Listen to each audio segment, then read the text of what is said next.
ये नाला कहाँ है? ये नाला ये वैसे ही खेतों के गड्ढे से है नाला। सूखा पड़ा रहा होगा। कल तो सूखा था, बारिश भी नहीं हुआ। अबे बारिश हुई है, इसका पानी तो अबे दिख रहा तुम्हें, खेतों में पानी भरा हुआ। तो क्या लग रहा है ये जो भोलेनाथ अपने आप को बताते हैं, इनके पास शक्ति वक्ति थी कुछ? जब परमात्मा ये नारायण साकार हरि का सत्य का साथ होता है, जब इतनी भीड़ आती है, जब इनको फायदा होता होगा, इनके शरीर की सारी बीमारियां दूर होती होंगी, जब इतनी भीड़ आती है इसमें कुछ ना कुछ तो शक्तियां होंगी, जब तो इतनी भीड़ जुड़ती है यहाँ। तो जैसे लोगों का कहना है कि वो अपने आप को भगवान बताते थे जब, तो जो भगवान होता है वो अपने भक्तों को कैसे ऐसे मरने की हालत में छोड़ के जा सकता है?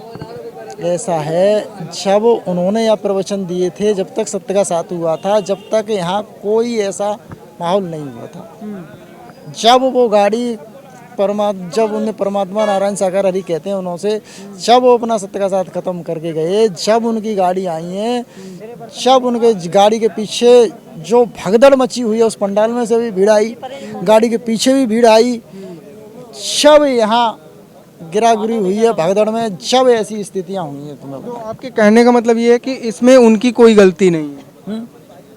आता है उसमें, इसमें ये सब जो भी कुछ हुआ इसमें उनकी गलती है कि नहीं है? अब इस बात का तो प्रशासन ही न्याय कर सकता है किसकी गलतियां हैं।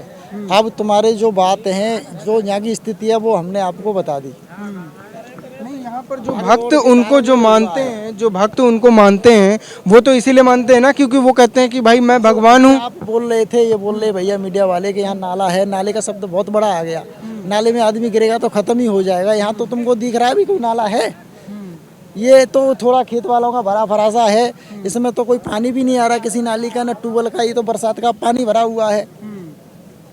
जो अभी कोई मीडिया पे इस चीज़ को तुम डालोगे तो सुनेंगे कि तो नाला होगा माँ, या नाला की तो कोई स्थिति भी नहीं है ऐसी। ये पानी की बरसात अब भरा हुआ है, इसमें पानी कल सूखा था ये खेत। तो आपको क्या लगता है कि जो चरण रज से क्या कोई भक्त ठीक हो सकता है?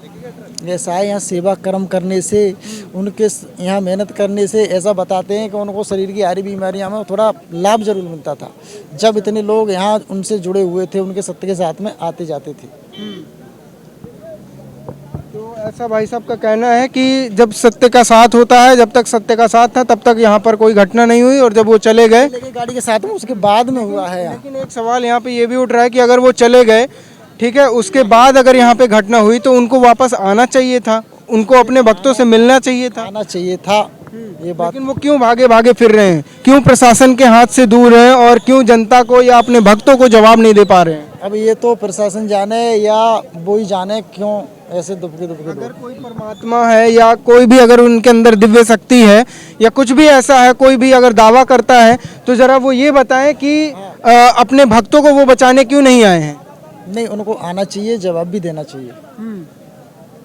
क्योंकि सबसे पहली बात तो यही है ना कि अगर 80,000 का आप बोल के 2.5 लाख की भीड़ इकट्ठा कर रहे हो तो उतना व्यवस्था करना चाहिए। जब इनका सत्संग होता है ना यहाँ, तो सारी परमिशनें ली जाती हैं, परमिशन द्वारा इनका सत्य का साथ कराया जाता है पूरे प्रशासन द्वारा। ऐसा नहीं है कि तुमने कह दिया तो अपने आप आ जाए, ऐसा नहीं होता। बहुत दिनों से तैयारियां चलती हैं इनके सत्य के साथ की, तुमको बताऊं मैं। हाँ, यहाँ कम से कम नहीं तो 15 दिन से सेवा चल रही थी।